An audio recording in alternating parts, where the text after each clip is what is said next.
මෙන්න මේ පැත්තෙත් ඒ විදිහටම අපි මේ අවුට්ලයින් එක ඒ විදිහට කරගන්නවා. රයිට්. ඊට පස්සේ අපි මේ කොටස ඇතුළට නවලා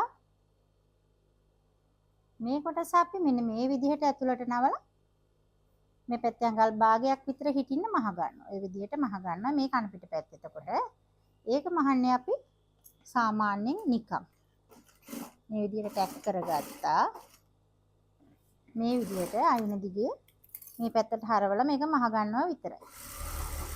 ඒ විදිහට මහ ගන්නවා. හරි.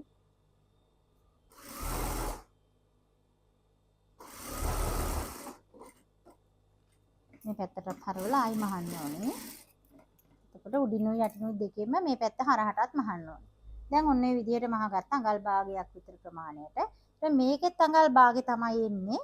මේකේ මහන්න තියෙන්නේ උඩ පැත්තෙන්නේ. දැන් මේ විදිහට නවලා අඟල් භාගයක විතර ප්‍රමාණයකට මේ කොටසත් ওই විදිහට මහ ගන්න ඕනේ. එතකොට අපි මෙන්න මේකට තමයි අර හක් අල්ලන්නේ. හක් ටික දාන්න මෙන්න මේ වගේ ඕපන් තියා තමයි මහන්නේ. මෙන්න මේ විදිහට මෙතන මැහුවා. අපි මෙතන හක් එකේ ප්‍රමාණයට පොඩි ඕපන් එකක් එන්න මහන්නේ. ඊට පස්සේ මේ මැද මේ කෑල්ලේ මැදටත් එනවා එකක්. ඊට පස්සේ මෙන්න මේ බ්‍රා කට් එක ගාවටත් එකක් එනවා මැහුමක්. ඊට පස්සේ මේකේ මගටත් මැහුමක් එන්න ඕනේ ওই විදිහට. ආපහු මේ ඩාට් එක ළඟටත් එන්න ඕනේ ওই විදිහට. මේ ස්ථාන ටිකෙන් තමයි අපිට එන්න ඕනේ. මේ විදිහට මේ උඩම කෑල්ලෙනොත් එන්න ඕනේ. එතකොට මෙතන ඉන්නෙන් එන්න ඕනේ. බ්‍රා කට් එකේ මැදින් එන්න ඕනේ. බ්‍රා කට් එකෙන් එන්න ඕනේ. ඊළඟට මෙන්න මේ හරියේ මැදින් එන්න ඕනේ. මේ ඩාට් එකටයි බ්‍රා කට් එකටයි අතරින් එකක් එන්න ඕනේ. ඊට පස්සේ මේ ඩාට් එකේදී එකක් වෙන්න ඕනේ. මෙන්න මේ විදිහට මැහුමක් එන්න ඕනේ. අපි එතකොට මෙන්න මේ විදිහට තමයි ඒක මහගන්නේ. ඔන්න මේ විදිහට යට ටැක් කළා ওই විදිහට මහගත්තා. ඊට පස්සේ අපි මෙතන විවරයක් තියෙන්න මේ පැත්තට මහගෙන ආවා. ඊට පස්සේ මේක උඩට මහගත්තා මේ ගාවට. ආපහු මේ පැත්තට හරවලා මේ පැත්තට එනවා මැහුම. ආපහු මේ පැත්තට හරවලා මේ මෙන්න මේ විදිහේ ඕපන් එකක් තියෙන්න ඕනේ මෙතනදී. අපේ හක් එක මේකට තමයි බහින්නේ. රයිට්. හක් ඕපන් එකක් ඒ විදිහට එන්න ඕනේ. ඊට පස්සේ ওই විදිහට මේ ස්ථානවලදී තමයි මම මේ ලකුණු කරගත්තු ස්ථානවලදී තමයි අපි මේ විදිහට හක් එක දාන්නේ. එහෙම නැතුව මගදී වෙන තැන්වල දාන්නේ නැහැ. මොකද එතකොට සාරි ජැකට් එක එහෙම මහන්න බෑ. එහෙම අඳින්න බෑ. ඒ නිසා මේ ස්ථානවලදී හරියටම අපිට මේ විදිහට ඕපන් එකක් තියෙන මෙන්න මේ ටැග් එක මහ ගන්න ඕනේ. ඕපන් එකක් තියෙන මේ විවරය අපි මහ ගන්න ඕනේ. රයිට්.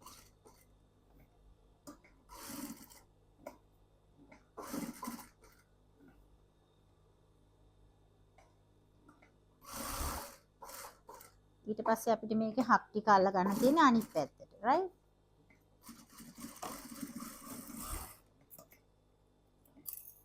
හරි මෙන්න මේ විදිහට සාමාන්‍ය නූල් දෙකක විතර ප්‍රමාණයක ඕපන් එකක් තියා මම මේ විදිහට මහගෙන ආවා. ඔන්න ඔය විදිහට අපේ හක් ටික අල්ල ගන්න හක් ඕපන් විදිහට. රයිට්. හක් එකේ ප්‍රමාණයට ඕපන් එක තියාගත්තා.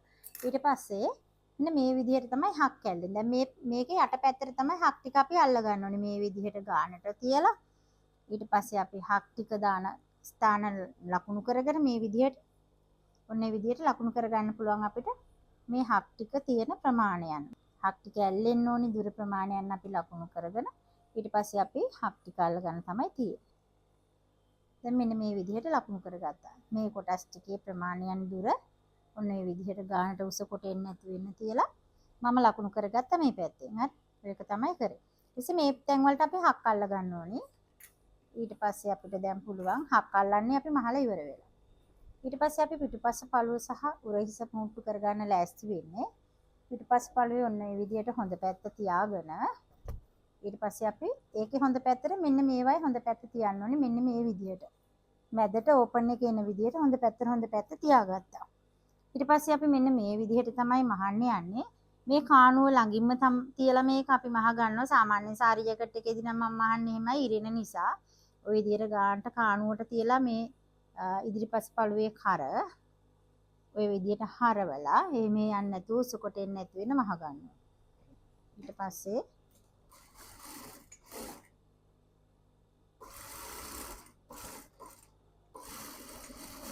මෙතන ටැක් කරන්න ඕනි දෙපාරක් විතර, නැත්නම් සාරි ජැකට් එකේ මෙතනින් ගැලවෙනවා. ගැලවුණොත් අපිට සම්පූර්ණ සාරි ජැකට් එක ගලවන්න වෙනවා මහ ගන්න. මේ දෙක මෙන්න මේ විදිහට එක හා සමානම එන්න මහ ගන්න ඕනි. උස කොට එන්නේ නැතුව තියා ගන්න ඕනි. මේක මහන තව ක්‍රම තියෙනවා. අනිත් පැත්තත් ඒ විදිහටම මහ ගන්නවා. මේ විදිහට ෂෝල්ඩර් එක මහන තවත් ක්‍රම තියෙනවා. ඒක පස්සේ අපි බලමු.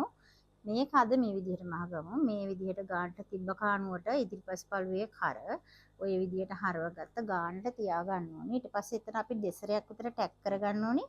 මොකද ටැක් එක ගැලවුණොත් එහෙම සාරි ජැකට් එක සම්පූර්ණයෙන්ම ගලවන්න ඕනේ අපිට. මෙතන උරහිස මහ ගන්න. ඒ නිසා දෙසරයක් විතර හොඳට ටැක් කරගන්නවා. ටැක් කරගෙන මේ විදිහට මුට්ටු කරගන්න. ඔයාලට මැහුම් දෙකක් ගහ ගන්නත් පුළුවන් මේකේ අවශ්‍ය නම්. මොකද ගැලවෙයි කියලා හිතනවනම් මැහුම් දෙකක් ගහ ගන්න ඕනේ. නැත්තම් මෙතන හොඳට ටැක් කරලා මහ ගන්න. රයිට්. උරහිසෙන් ටැක් කරන්න ඕනේ. මොකද සාරි ජැකට් එක ඇඟේ ගානට පනින්න ඔහම ඇදෙනකොට මෙතන ගැලවෙන්න පුළුවන් නැත්තම්. ඒ නිසා හොඳට ටැක් කරගන්න. මෙන්න මේ විදිහට උස කොට එන්නේ නැති වෙන්න මහ ගන්න. ඊට පස්සේ අපිට තියෙන ස්ලිව් එක අල්ල ගන්න. දැන් මේ ස්ලිව් දෙකේ අපි ඉදිරිපස පළුවේ චුට්ටක් වැඩිපුර කපා ගමු. ස්ලිව් දෙක මෙහෙම දිග ඇරලා හොඳ පිට තියලා මේ විදිහට හොඳ පිට තියලා ඉදිරිපස් පළුවෙන් අපි මේ එක පැත්තකින් ඉදිරිපස් පළුවෙන් තව චුට්ටක් හාරලා කපා ගමු. අඟල් කාලක් විතර භාගයක් නෙමෙයි කාලක් විතර හැරුවත් ඇති ඒක. ওই විදිහට කාලක් විතර ඉදිරිපස් පළුවෙන් අපි හාරලා කපා ගමු. ඊට පස්සේ කට් මාක් එකක් දාගෙන අල්ලගමු. ඊළඟට අපි මේ කට් මාක් එක දාගත්තු අතේ කට් මාක් එක දාගත්තු ඉදිරිපස් පළුවෙන් අඩු කරගත්තු පැත්ත අපි මේ විදිහට තියාගන්න ඕනේ. මේ විදිහට ඊට පස්සේ මේ විදිහට තියාගෙන අපි ඔන්න මේ විදිහට අල්ලගෙන යනවා. ඉදිරිපස් පළුවට කට් මාක් එක දාගත්තු ඉදිරිපස් පළුව තමයි අතේ තියාගත්තේ. මෙතන මහද්දී මෙන්න මේ ඩාට් එක නැවෙන්න ඕනේ අතේ යට පැත්තට. රයිට්. ආම් හෝල් එකේ යට පැත්තට නැවෙන්නේ. ওই විදිහට අපි අඟල් භාගයක් තමයි තියාගත්තේ. ඒ භාගෙ තියලා ওই විදිහට මහගෙන යනවා. හරියටම උඩ කට් මාක් එක මෙන්න මෙතන උරහිසේ ජොයින්ට් එකට තියා ගන්න ඕනේ.